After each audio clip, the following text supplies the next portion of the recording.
Yours. Olá, obrigado. Bom dia a todos.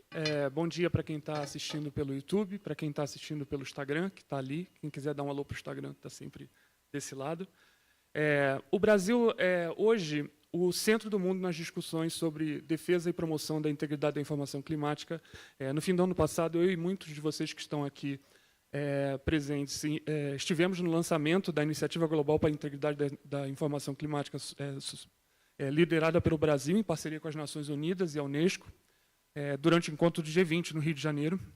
E uma iniciativa apoiada desde a largada por Chile, Dinamarca, França, Marrocos, Reino Unido e Suécia. Os presentes nesse palco foram fundamentais na construção desse momento, e é por isso um orgulho e um privilégio contar com vocês nessa conversa. E eu considero uma oportunidade única trazer os olhares do mundo para cá, para falar sobre desinformação climática, porque a desinformação climática no Brasil tem consequências muito particulares. Somos o segundo país do mundo em uso de redes sociais e o primeiro na qualidade dos memes e na quantidade também. Mas não temos qualquer regulação sobre o conteúdo das redes, dos usuários e da publicidade, e temos uma pressão ininterrupta aqui em Brasília para manter tudo desse jeito. Também temos, como no resto do mundo, ataques a cientistas do clima, e a ciência que eles produzem.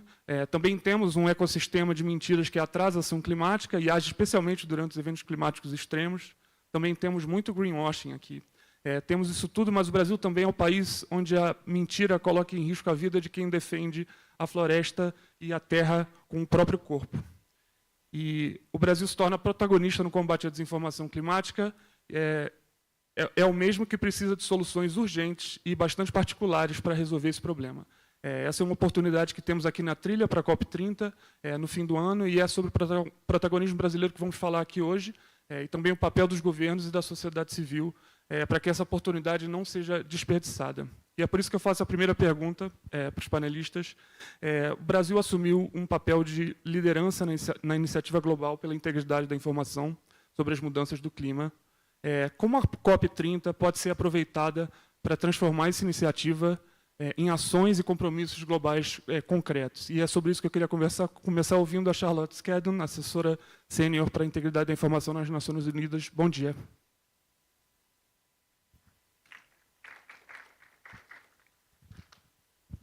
Thank you so much.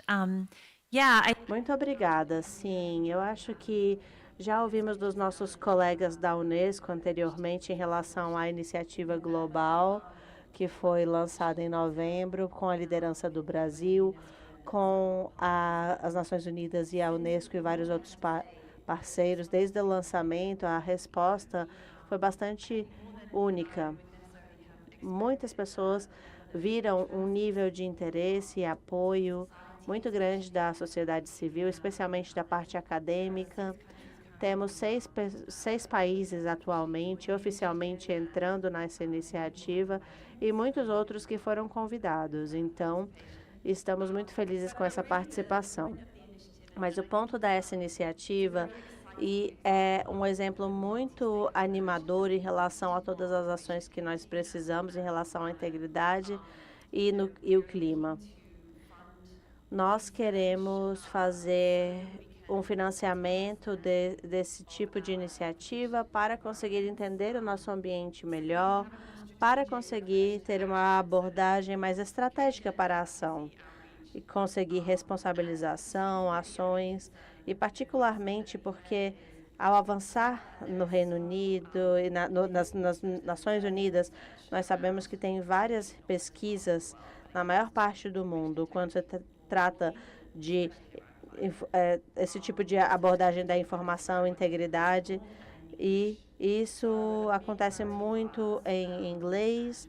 É uma grande prioridade para nós. Quando nós vemos as propostas que vão acontecer em breve, estamos vendo várias pessoas focando em integridade da informação em outras línguas, especialmente no sul global.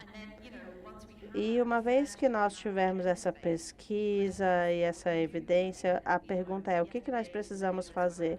Muitos de nós tivemos várias discussões sobre o que precisamos fazer, e não é só sobre entender isso, mas como trazer isso para a ação. Então, estamos buscando as melhores práticas E o trabalho já começou, eu posso dizer, além dessa iniciativa, e está relacionada a isso.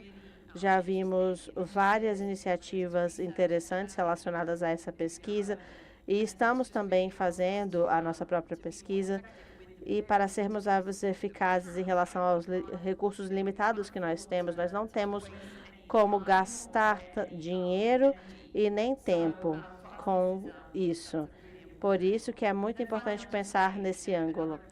Outra coisa muito importante em relação a essa iniciativa, em relação à nossa agenda institucional, é pegar a informação relacionada à integridade da informação. E claro que o Brasil, como líder nisso, tem sido muito interessante na sua visão e na presidência da COP. E estamos buscando diferentes formas que isso pode acontecer para que a integridade da informação seja importante também para as ações climáticas e para que seja refletido em todos os lugares, em todos os aspectos. Muito obrigada, Charlotte. Vi suas perspectivas a respeito, a Andrea Mota, diretora do UK Brasil Tech Hub, da Embaixada do Reino Unido, que também é parte dos esforços dentro dessa iniciativa global. Bom dia, Andrea. Muito bom dia. Obrigada pelo convite para estar aqui. Embora eu trabalhe para o governo britânico e para a Embaixada Britânica, eu vou falar português, porque eu sou brasileira. Bom, então eu lidero o UK Brasil Tech Hub, que é uma iniciativa do governo britânico para apoiar o desenvolvimento do ecossistema digital no Brasil e o Tech for Good, né, o setor de tecnologia de impacto.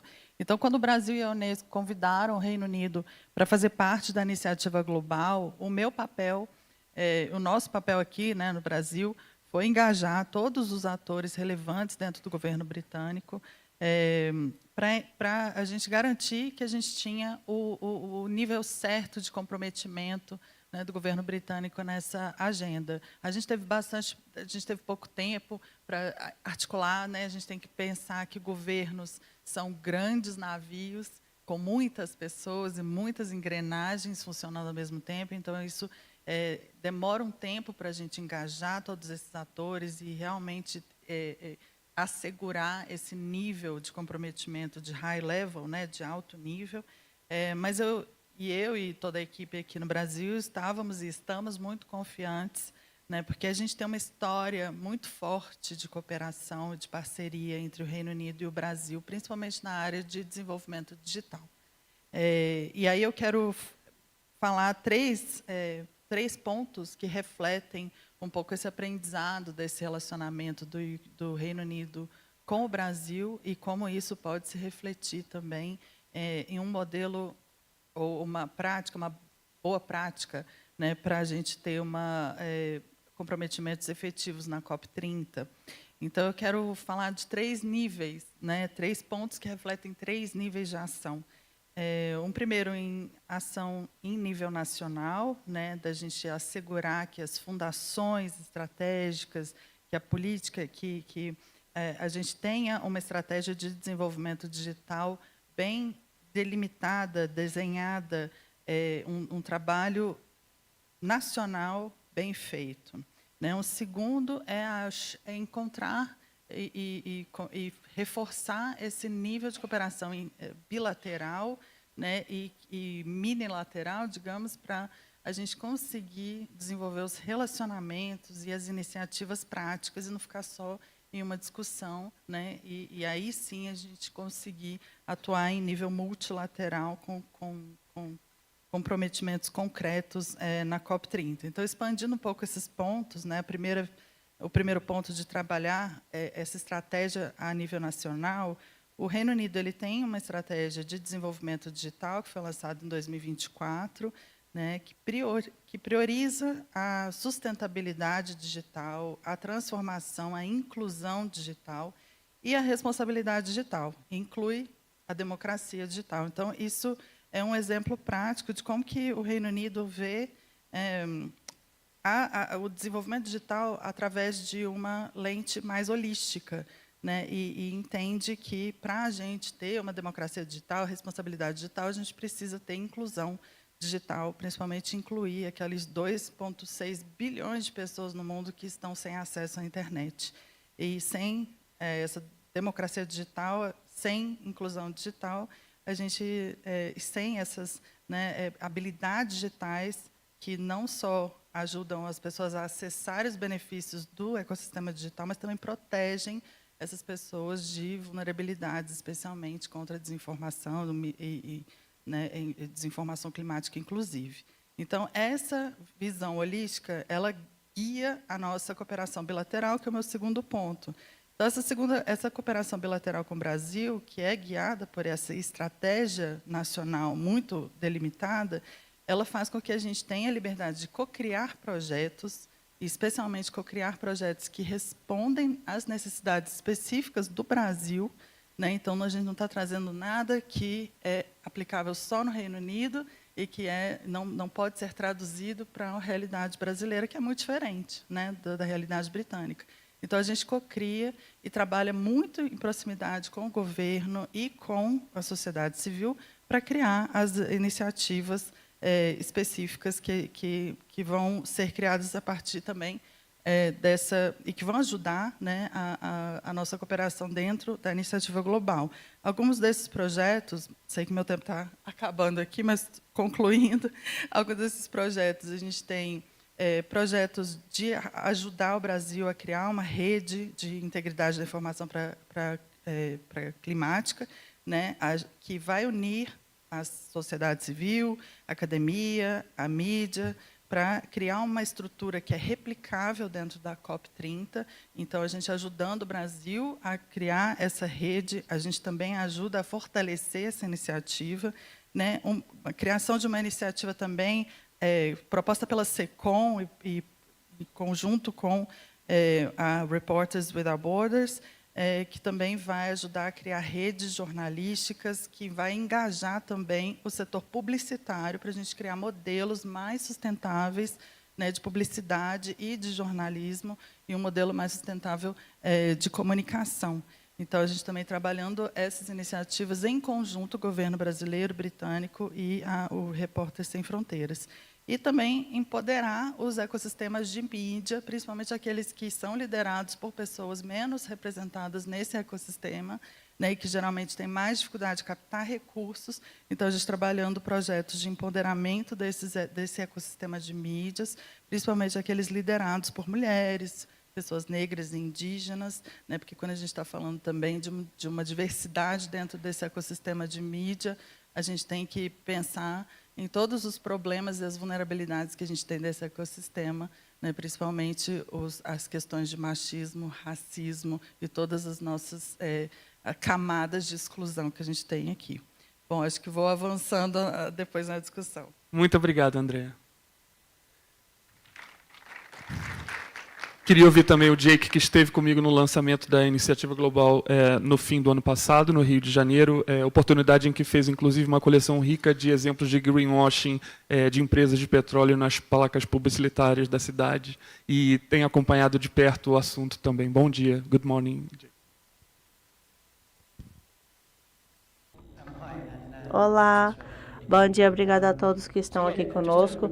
Então, só para repetir, então, Charlotte, a co-presidência, e a Andrea já mencionou que isso vai ajudar bastante em relação a trazer esse momento de promoção de integridade e melhorar a mobilização da sociedade nessa parceria entre o Reino Unido e o governo brasileiro do Lula. Então, temos que focar também em trazer a comunidade corporativa também para esse tipo de discussão, porque eles estão financiando esse greenwashing e trazendo esse tipo de informação para o ecossistema. Então, existem vários desafios e várias ameaças que nós mencionamos aqui na COP, e um dos compromissos da última COP foi a de triplicar a quantidade de energia de forma verde, e temos que diminuir a desinformação em relação à energia eólica E na Austrália, na Argentina e no Brasil, nós temos esse tipo de energia renovável. E existem várias narrativas dizendo que a energia renovável gera menos energia ou que não ajuda tanto, mas os parques eólicos são muito bons e o greenwashing em relação à influência da ciência também é muito grande. Isso tem uma interferência com os radares no Reino Unido.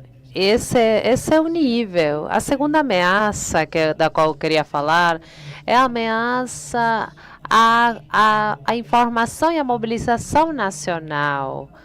As organizações como a NetLab têm feito pesquisas nessa área, onde achamos muitos vídeos no YouTube e outras plataformas que os fogos no Brasil, os incêndios foram criados de propósito e que a mudança climática não tem nada a ver com a seca na Amazônia. E o mesmo com as enchentes do Rio Grande do Sul, que tinha a ver com ateísmo crescente e não mudanças climáticas. Nós, em Los Angeles, também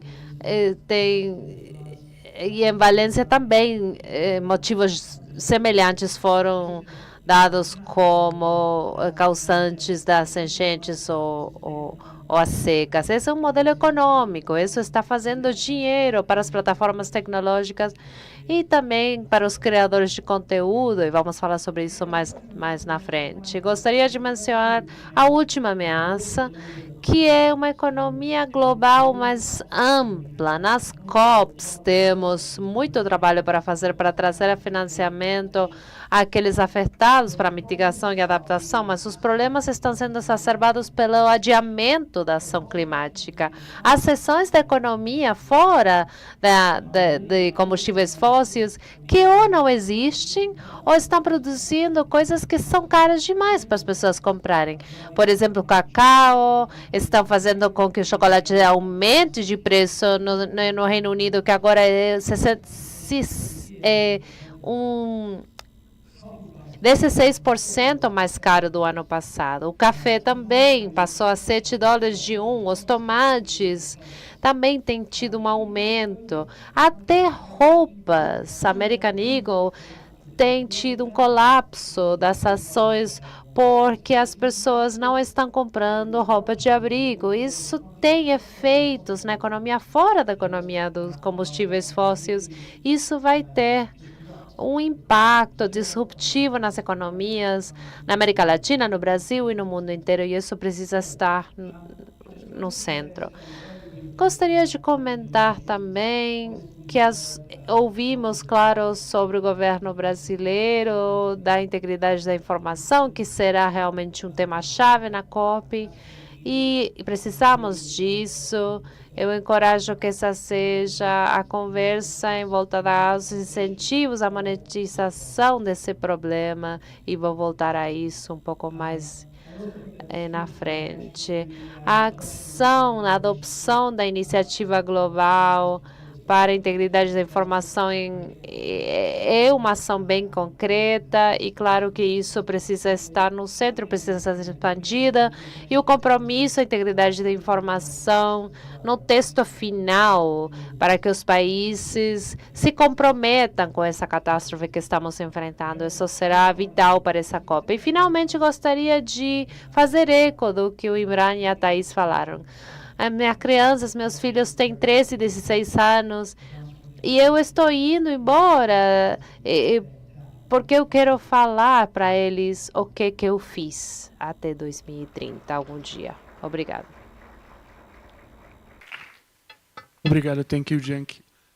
Finalmente, queria ouvir a Maria Buzdugan, representante da delegação da União Europeia no Brasil. Maria, bom dia. Obrigado por estar aqui. Bom dia, Rafael. Yes, I see that I am associated. Eu vejo que estou associada com o Brasil no painel, mas na verdade eu sou diplomata da União Europeia. Vou falar em inglês porque vai ser um pouquinho menos difícil para os intérpretes. Eu gostaria de agradecer aos organizadores desse evento, a Fala, a CAN e a CAD, por incluir a União Europeia nesse painel, e também saudações aos meus distinguidos panelistas, copanelistas. Respondendo à pergunta da iniciativa global, nós parabenizamos a liderança do Brasil e acreditamos que essa iniciativa é bem-vinda e há bom tempo, porque precisamos atenção crítica ao impacto crescente da desinformação climática, que está refletindo e a confiança do público e polarizando o debate, e tem levado a adiamento de ação climática urgentemente precisa. Outros países têm sido convidados a se unir a essa iniciativa e estamos alinhados com os objetivos dessa iniciativa para lidar com a desinformação climática e conscientizar e levar a ação. Meus colegas em Bruxelas estão explorando a possibilidade, a modalidade em um regulamento bem complexo para dar financiamento para que seja liderado pela Unicef. A pergunta específica sobre como a COP pode ser aproveitada para essa iniciativa, eu acho que fica claro que as negociações formais estão focadas em mitigação, adaptação e financiamento, mas o espaço mais amplo é uma plataforma poderosa para levar a cooperação internacional e lidar com desafios como a integridade da informação climática. De fato, a ação climática não pode acontecer sem confiança pública e é fundamental legitimizar e fazer a nossa resposta coletiva. Então, a COP deveria contribuir à consolidação dessa confiança pública em questões relacionadas com o clima. Para a União Europeia, um aspecto importante é encorajar a nível internacional uma governança mais transparente das plataformas TEC para o discurso público, e é por isso que nós apoiamos a presidência brasileira durante o G20 o ano passado, quando esse tema foi incluído na declaração de líderes. Voltando à COP30, nós achamos que apresenta uma oportunidade única para amplificar a iniciativa global para a integridade da informação, utilizando a atenção global e expandendo também a base de doadores para o fundo. Esperamos poder responder ao convite do Brasil após a nossa avaliação de factibilidade, mas eu reitero que nós apoiamos os objetivos da iniciativa. Muito obrigada. Eu vou continuar com você, então. Vou fazer uma pergunta para todos, mas eu queria ouvir você primeiro, Maria, a respeito.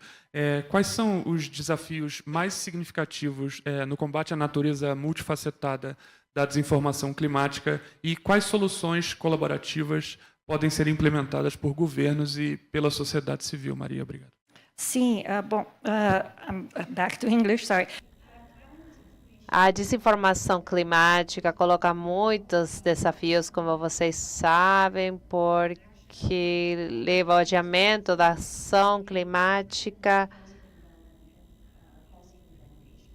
e a implementação de políticas. A segunda categoria de desafios é que delegitimiza a ação climática pública que está baseada em mandados democráticos. Essa desinformação também diminui a confiança nas instituições públicas. Vemos isso na União Europeia, onde as mensagens institucionais não têm a confiança do público. Vemos a erosão dessa confiança pública. Eu gostaria de mencionar brevemente algumas iniciativas definindo a abordagem europeia, essa desinformação no geral. E vou falar, se há tempo, sobre a cooperação com o Brasil. Tenho apenas 1 minuto. Não, o relógio não está funcionando bem. Então, esse ano poderia ser o começo de uma nova era de oscurantismo, porque sabemos a mudança ao oscurantismo que chega com essa desinformação climática. As plataformas mediáticas estão estruturadamente anti-informação, anti-intelectualismo, anti-clima, e na União Europeia, anti-União Europeia. O 25 aniversário de uma pesquisa que revela uma mudança da aceitação da ação agressiva é notada com polarização política e medos aprofundados que levam a sofrimento. Nós operamos num ambiente de informação hostil. E o que qualifica e o que é também um desafio é que a desinformação climática é divulgada por muitos atores, de diferentes formas. Por último, estamos diante do desafio de quando nós tentamos combater a desinformação, precisamos garantir que não estamos indo em contra da liberdade de expressão.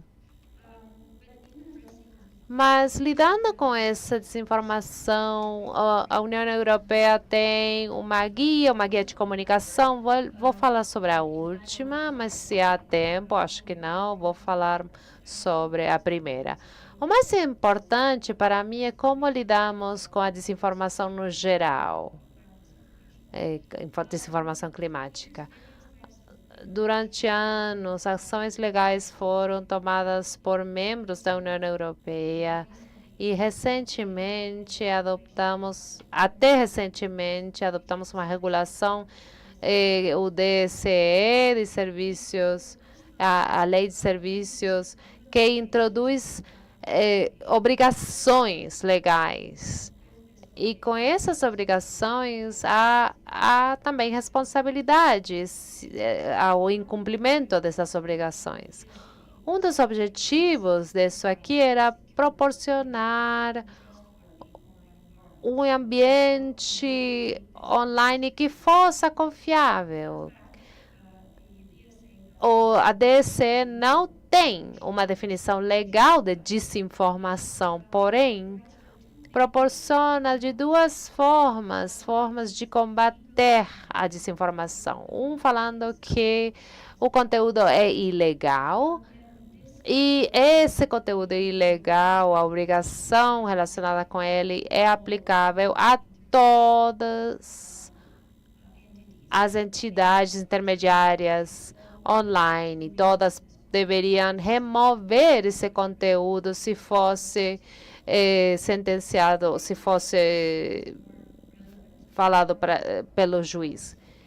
E o outro jeito é a regulação de conteúdos que é danino do ponto de vista social. Estamos falando de plataformas online e de search engines importantes. A parte legal é informação que já seja é incompatível com a lei da União Europeia ou dos Estados-membros. E outra, não todos os países da União Europeia consideram o mesmo conteúdo ilegal. Então, o conteúdo pode ser retirado em um país e não em outro, e continua sendo disseminado nesse país. Mas algumas plataformas de grande porte também precisam incluir conteúdo que é considerado não ético. Há flaggers confiáveis que foram aprovados mediante um sistema complexo e que tem por objetivo fazer essa análise e a implementação dentro do marco da DSA.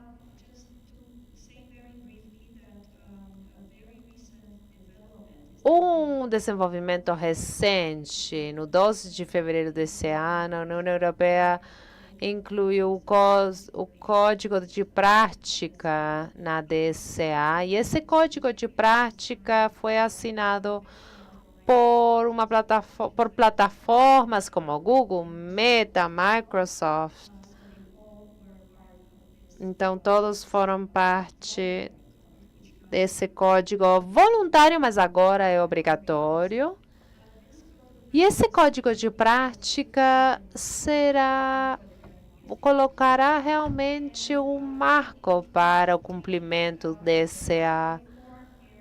há 4 áreas nas quais as plataformas é vinculante, eles precisam então olhar essas 4 áreas: a democratização, os incentivos financeiros que levam à desinformação; em segundo lugar, implementar a transparência de publicidade política, que o labeling, né, que a rotulagem seja clara; em terceiro lugar, garantir a integridade, reduzindo as contas fake, maliciosas e outros comportamentos que se utilizam para esparcir a informação. E, em quarto lugar, utilizar melhores ferramentas para identificar desinformação e acesso à informação.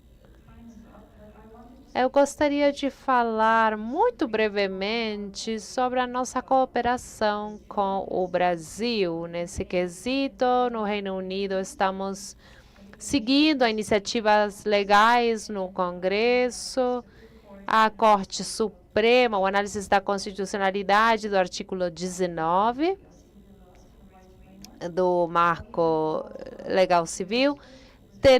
Temos especialistas e agora estamos planejando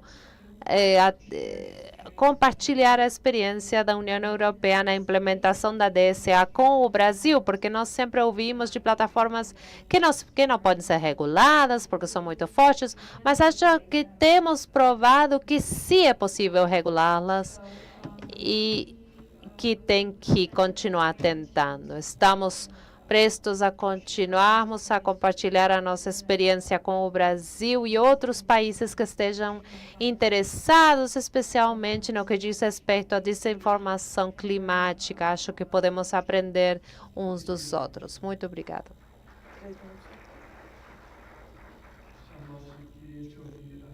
Back to you, Charlotte. Thank you. And regarding the challenges and the Gostaria de te ouvir sobre os desafios e as soluções ao combater a desinformação e a cooperação internacional para esses objetivos. Obrigada. Não vou falar muito sobre os desafios porque já têm sido articulados muito bem, mas a nível global, quando você vê quão bem estabelecidas as estratégias estão, em termos de a integridade da informação climática, realmente estamos diante de adversários que estão muito bem organizados, têm bons recursos, melhores que os nossos. Então, tem uma abrangência ampla. O que nós podemos fazer... Há mitigações positivas e medidas de prevenção que podemos tomar. Não vou falar muito sobre mecanismos de regulação, porque já tem sido explorado, mas gostaria de salientar, de fazer isso na COP. Os países têm se comprometido à integridade de várias formas e há mecanismos legais internacionais, mas recentemente, no mês de setembro, na Assembleia Geral, se adotou uma seção em integridade. Uma das ações específicas nesse combate leva a um aumento de pesquisa científica do que está causando mudança climática, e esse compromisso é bem claro.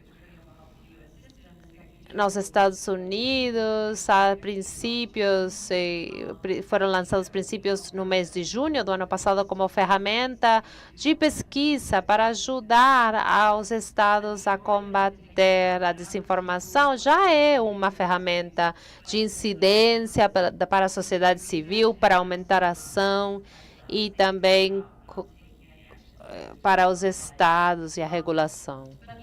Mas gostaria de falar sobre algumas medidas específicas, porque podemos falar de forma conceitual, mas muitas das vezes, quando falamos sobre isso, a pergunta é o que podemos fazer especificamente?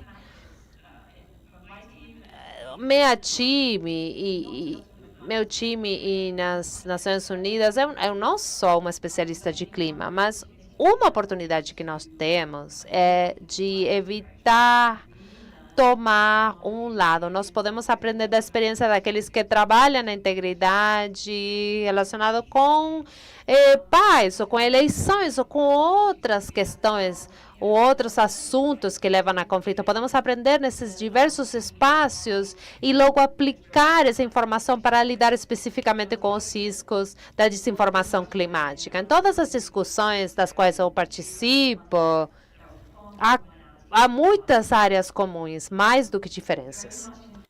E em relação às táticas, às técnicas e os comportamentos desses atores, nós vemos a mesma coisa acontecendo nesses diferentes espaços. Mesmo em relação à narrativa, nós temos o Jake, que mencionou isso anteriormente. Nós podemos adicionar um pouco sobre isso, falar um pouco sobre essa questão de controle do tempo. E nós vemos que em todas essas diferentes áreas existe uma variação do mesmo tema. Um inimigo em comum. E eu acredito que é muito importante nós olharmos para esses comportamentos, porque as medidas de mitigação podem ajudar bastante. E quando nós falamos sobre a integridade de uma área, nós acabamos mencionando outras juntas. E quais são essas medidas? Eu acho que a forma que nós trazemos essas mensagens em todas as nossas comunicações, o tom e a linguagem é chave. E eu já falei sobre esse tipo de inimigo em comum que nós geralmente falamos, nós contra eles. Eu acho que isso acaba sendo errado. Nós temos que ter estratégias melhores. Nós não podemos ficar nessa narrativa de nós contra eles, provocando as perguntas de uma forma mais aberta, tendo um diálogo aberto e falando de uma forma melhor. Então, coisas que nós estamos testando, eu acho que são fundamentais ter esse tipo de informação em relação a todos os espaços e não só dar as informações que eles querem. Nós, quando não damos alguma informação, acabamos tendo essas informações sendo dadas por pessoas que vão dar a informação errada. E o que nós temos que fazer é realmente dar a informação correta, para que muitas vezes nós não temos todas as respostas, mas temos que ser honestos e explicar por que nós não temos.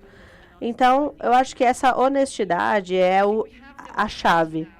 Temos a possibilidade agora de realmente aproveitar esse momento e verificar como que nós podemos nos comunicar, como respeitar, como lutar por essa causa, com todos vocês aqui nos ajudando. E eu acho que é por isso que existe a coalizão, porque nós temos que nos ajudar. Existem várias medidas concretas que nós podemos ter. Muito obrigada pelos nossos colegas da União Europeia, que se uniram à nossa iniciativa. E nosso convite continua aberto e nós queremos continuar ajudando nessa oportunidade. Obrigada. Infelizmente, o nosso tempo está ficando curto e desculpa por isso, mas eu vou pedir para serem mais breves agora nas próximas considerações. Andréa, por favor. Com certeza. Eu queria trazer, então, de novo, 3 pontos rápidos. Não quero esgotar, né, todos os desafios que a gente tem, mas eu queria identificar esse elefante na sala que a gente tem com relação a funding, financiamento, né, principalmente nessa iniciativa global. Eu acho que, nesse momento que a gente está passando por um contexto geopolítico muito desafiador, né, em que os países também estão com recursos, sempre estiveram, mas agora, num momento tão desafiador, os recursos são muito mais limitados. A gente precisa ser muito criativo, né, em como a gente encontra esses recursos e consegue alocar esses recursos de maneira efetiva para as nossas ações. Então, acho que esse é um primeiro passo, né, que a gente está trabalhando. Uma solução prática é usar as iniciativas existentes também, em vez de ficar, né, criando novas iniciativas, a gente tentar acoplar essas iniciativas existentes e alocar esses recursos existentes em prol da iniciativa global. Então, eu acho que isso o Reino Unido está fazendo, liderando uma ação já desde 2021 aqui no Brasil, que é o Programa de Acesso Digital e os Tech Hubs. Então, usar esse recurso que já está aprovado, já é alocado, já existe, em prol dessa cooperação com o Brasil, tem sido uma forma que a gente consegue alocar rapidamente um recurso que não precisa de tantas ações e tantas aprovações, né, no momento que a gente está nessa limitação tão grande. Um segundo ponto é que, claro, a gente tem um desafio gigantesco, que é o aumento das tecnologias, principalmente a tecnologia de inteligência artificial, e o impacto que essas tecnologias que são desenvolvidas de forma tão rápida, como que nós, como governo, né, como sociedade civil, vamos atrás disso, porque a tecnologia se desenvolve tão rápido e a gente vai atrás tentando criar, né, mecanismos, regulação, principalmente. Então, uma das ações que eu acho que tem sido muito interessante são essas trocas de boas práticas, né, que Maria também comentou. Então, uma iniciativa que a SECOM nos propôs, e propôs também, acho que para a União Europeia, é uma visita parlamentar ao Reino Unido e à União Europeia, né, à Bélgica, para entenderem como foi feita a discussão regulatória nesses países, entendendo que o Brasil é um contexto diferente, né, regulatório. A gente não quer, digamos, falar que esse é o modelo britânico ou da União Europeia que deve ser adotado no Brasil. Não é isso. São práticas e boas práticas de como integrar essas pessoas. E a gente está falando de pessoas, então esse relacionamento é muito importante, né? E, finalmente, acho que uma grande contribuição, acho que desse summit né, dessas ações que a gente tem feito, e principalmente da iniciativa global, é de recriar esse espaço público de debate, em que a gente consegue trazer, né, esse debate multi-stakeholder, de protagonismo e de participação. Comentávamos isso ontem, né, Rafael e Thaís. Eu agradeço muito por essa recriação, esse fortalecimento desse espaço público de debate que a gente acabou perdendo para o digital, né, e que acho que é muito importante para a gente construir o roadmap de ações. Muito obrigado, André. Jake, please. Yeah, I think one of the key. Sim, eu acho que um dos grandes desafios para lidar com esse problema é ter um novo modelo de negócio para a nossa questão de informações. E o modelo de negócios na internet é de não compartilhar qualidade, mas de fazer dinheiro, o maior dinheiro possível. Então, o modelo de negócios na internet agora tem a ver com a atenção. Quanto mais pessoas estiverem na internet por mais tempo, mais vamos ter campanhas de publicidade sendo enviadas para nós. Então, se você estiver meia hora, 2 horas, você vai ter cada vez mais publicidade. Então, essa plataforma acabará ganhando mais dinheiro. Então, a escalabilidade disso é gigante. Bilhões de pessoas no mundo estão lá. E quanto mais pessoas, mais essa indústria cresce. Então, esse é um ambiente que funciona muito mais com a monetização E estávamos falando sobre isso mais cedo. Todos os exemplos que eu compartilhei mais cedo em relação à desinformação, do clima, todas essas coisas que eu mencionei são monetizadas.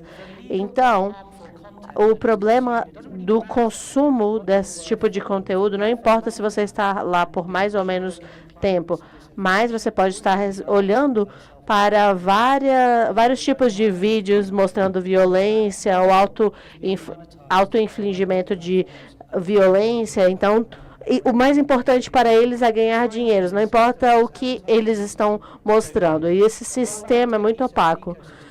Nós temos que verificar que metade desses trilhões de dólares que estão sendo feitos não são transparentes. Então, a publicidade e os publicitários não sabem disso. E eles acabam tendo um ambiente melhor do que esse ecossistema online e não tem transparência nele. Um grande exemplo sobre isso é um dos grandes publicitários que nós trabalhamos encontrou a sua publicidade em mais de 2.000 sites pelo mundo e 44 mil desses tipos de site estavam recebendo 44 centavos a cada $1 que eles colocavam. E o dinheiro estava basicamente sumindo desse sistema. Esse publicitário conseguiu ver, então, esse tanto de site que estava utilizando o seu tipo de publicidade. E para as Big Techs, elas têm criadores que podem ser de direita, de esquerda. Não há transparência com essa empresa e quem está utilizando aquela publicidade. E nós podemos ter, na verdade, uma ação oposta do que nós estávamos buscando no início da publicação daquela publicidade. Então, esse publicitário cortou a sua publicidade para metade e eles estão gastando muito mais na qualidade da diversidade do seu carbono, estão também conseguindo vender mais pasta de dente. Então, não é mais nenhum problema que eles estão lidando sozinhos. Eles estão sendo obrigados a ter mais transparência com o tempo. Perguntas? Não, né? 5 minutos. Então tá, vamos ouvir. Alguém aqui está circulando com o microfone, a nossa equipe está circulando com o microfone. Quem quiser fazer perguntas, por favor.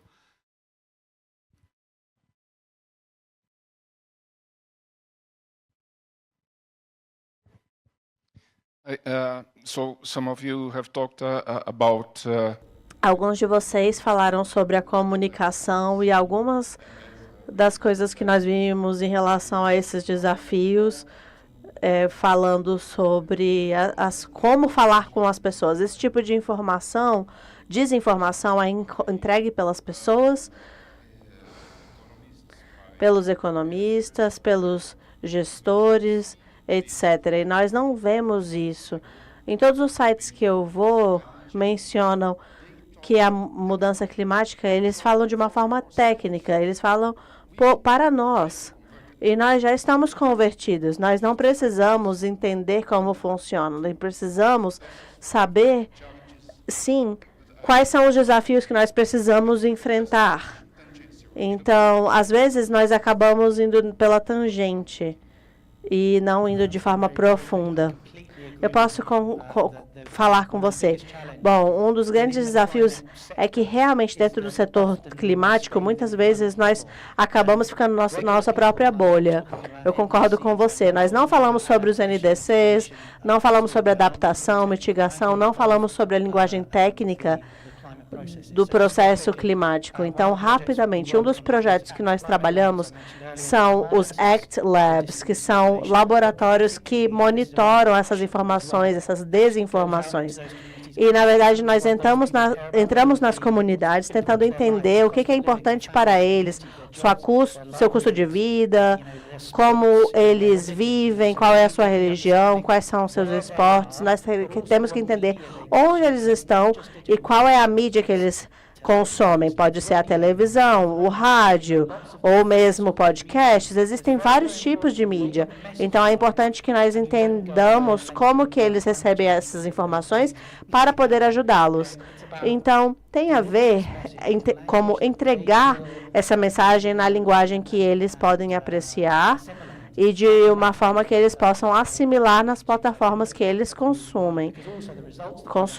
Então, a realidade é que essa mudança e o apoio para a ação climática é transformadora. E nós falamos sobre diferentes tipos de público, onde esse tipo de ação está diminuindo, e a diferença para essa mídia é que realmente esse apoio é muito importante para que nós consigamos chegar no coração das pessoas. Posso adicionar só uma coisa? Sim, nós começamos a falar um pouco sobre isso, é um tópico que é muito importante, e o que o Jake acabou de falar, eu só gostaria de expandir um pouquinho, porque não é apenas a questão da linguagem, é sobre o tom também, sobre tentar sair desse local onde nós pensamos muito sobre humildade e respeito em relação ao que as pessoas pensam. E não é só apenas sobre saber que eles têm um tipo de pensamento, mas que eles têm valores, crenças e que eles estão em comunidades inseridas de uma forma de pensar de uma forma diferente. E temos que ser respeitosos. E, por exemplo, como que os valores em relação ao clima podem estar relacionados com essa venda de uma pasta de dente. Então, nós temos que tentar entender isso para conseguir chegar a essas pessoas, para conseguir expandir essas informações, sabendo seus espaços e conseguindo dar essa informação para eles de uma forma online e offline. Eu acho que isso é muito bom e muito bem feito pelas estruturas maiores, pelas big techs. No espaço online, nós precisamos reforçar isso offline também. A maior parte das pessoas recebem as informações de terceiros, de seus amigos, da sua comunidade.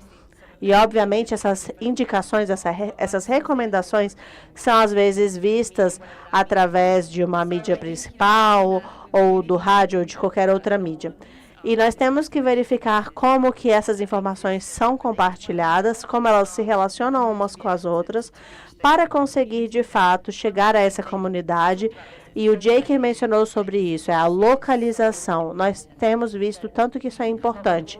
Nós podemos chegar a todas as medidas e mitigações, mas isso precisa ser localizado, ou seja, nós precisamos fazer com que essa propaganda seja relacionada com aquela comunidade, com aquela nação, com boas práticas para a comunidade. Tempo para mais nada, mas muito obrigado pelas falas de você, que foram muito importantes, e daqui a pouquinho começa o próximo painel sobre políticas públicas. Obrigado para todo mundo.